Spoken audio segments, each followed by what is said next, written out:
technique is also used in advertising. We'll have more to say about it later. There's one powerful word. It was the word want. To make sure you cannot escape the ad, some ads place the words in very large bold letters in their header. Okay, this particular product, no longer available, was a Nimrod camper. For those of you who research Scripture, Nimrod was a very important person after the flood. He created what is known as the occult today. All false religions, all secret societies, witchcraft, Satanism, anything else you want to include on the dark side, they all honor and worship Nimrod. One of the 10 most important Christian books of all times is Alexander Hislop's The Two Babylons, available at your local Bible bookshop. There's much to say in there about Nimrod and how witchcraft, astrology, child sacrifice, and the holidays that people keep, they all come from Nimrod worship. Before we proceed any further, let's see what Webster's Unabridged says about the term occult. The term occult can be defined as anything that intervenes between your sight and the light. When I ask people on talk radio or in expos or in speaking engagements, I always say, give me a working definition, something that you might purchase that comes between your eyes and the light. Someone in the audience always says, how about sunglasses? I have one company, I will not name them, and 6 of their ads on sunglasses say write us, and they include their department number, that big infamous number 666. They've combined the working definition of the word occult with this infamous number. They're located in New York. On the internet, you can find a man named Michael Hoffman. He's written a book about mind control and secret societies. In his book, he has something very powerful to say. Michael Hoffman II said in his book, Masonic Mind Control, that the alchemical managers have bred over millennia, over 1,000 years, they said, they bred a human race that is most wretched, stupid, and ignorant. It's so unrivaled in thousands of years. He said these blind slaves say they are free and highly educated, even as they march behind, notice this word, signs. Have you ever taken time to analyze a sign or a billboard or a logo? He says a medieval peasant would have run away in panic-stricken terror from the signs that modern man embraces. Here's one. This is off of a building in Texas. I wonder what a medieval peasant would have thought of this particular emblem.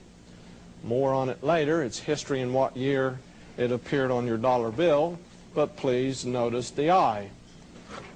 This is on a building in New York. It's constantly used in advertising. I have at least 1,000 select ads with this technique.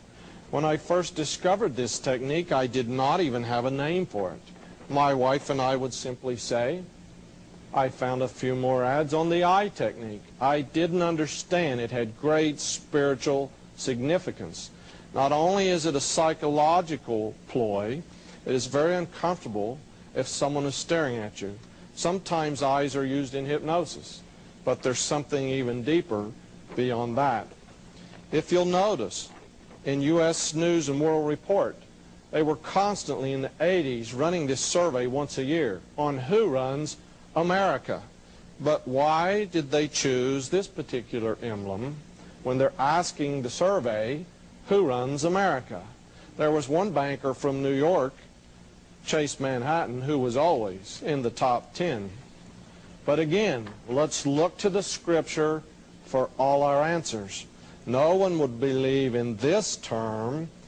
This is superstition, and superstition does not exist in the 20th and 21st century America. So what does it say in Proverbs? He that hasteth to be rich hath an evil eye.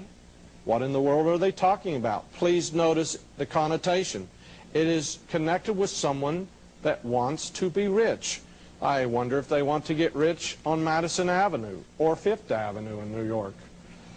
Because this technique has been used in advertising for the past 100 years. But we need a second confirmation. Jesus said in the New Testament, there are a lot of evil things that can proceed out of a man's heart. One of them, he included an evil eye.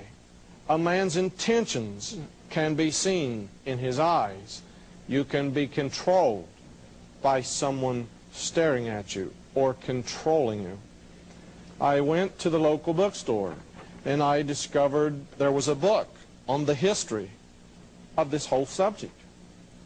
The term was known in ancient days as fascination.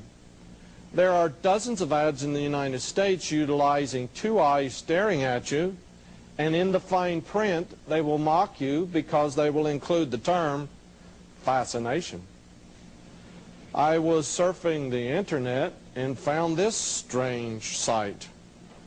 Here's the grandson of Aleister Crowley, for researchers who are familiar with that name.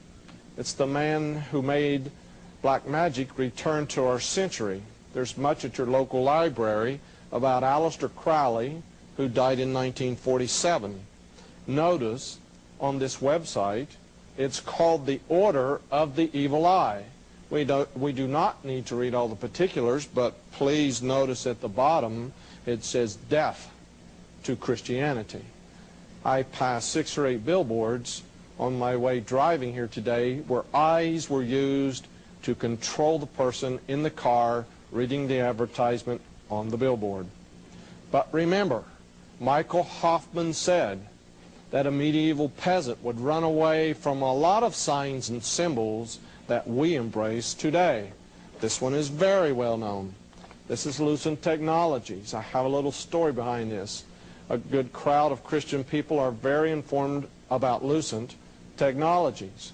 Traveling across the country, especially in Little Rock and Denver, I noticed the largest warehouses in the country are owned by Lucent Technologies. I also read that they purchased office space at 666 Fifth Avenue, New York, but it's quite okay. Someone has to purchase office space in that building. So notice, not only do we have a red circle, which is a very important symbol in the occult, but it is white in one place. It is the serpent biting its tail, which is an old symbol for Lucifer. All of these facts are very well known. Now I will introduce a fact that is not known, has not been discussed by researchers in this country. It is actually a Hebrew letter. It is the Hebrew letter Samech. And this letter is portrayed by this symbol.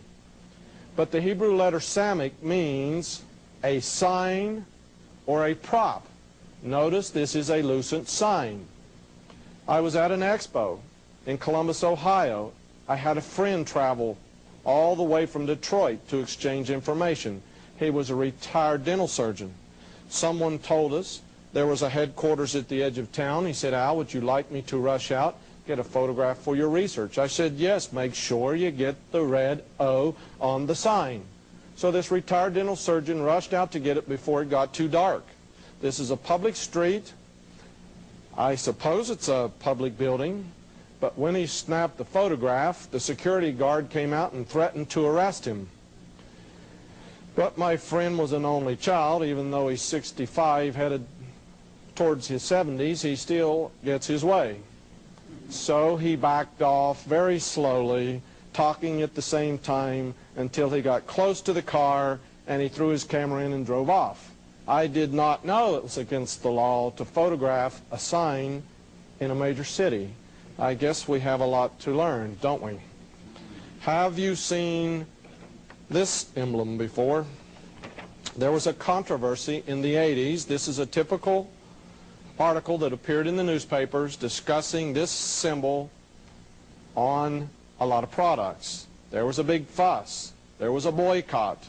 People took extreme measures. I do not agree. They went to the plant at Procter & Gamble. They threw paint on some of the employees' cars. That is not how you deal with issues, whether you are right or wrong. You don't take up violence. You don't create a wrong against a wrong.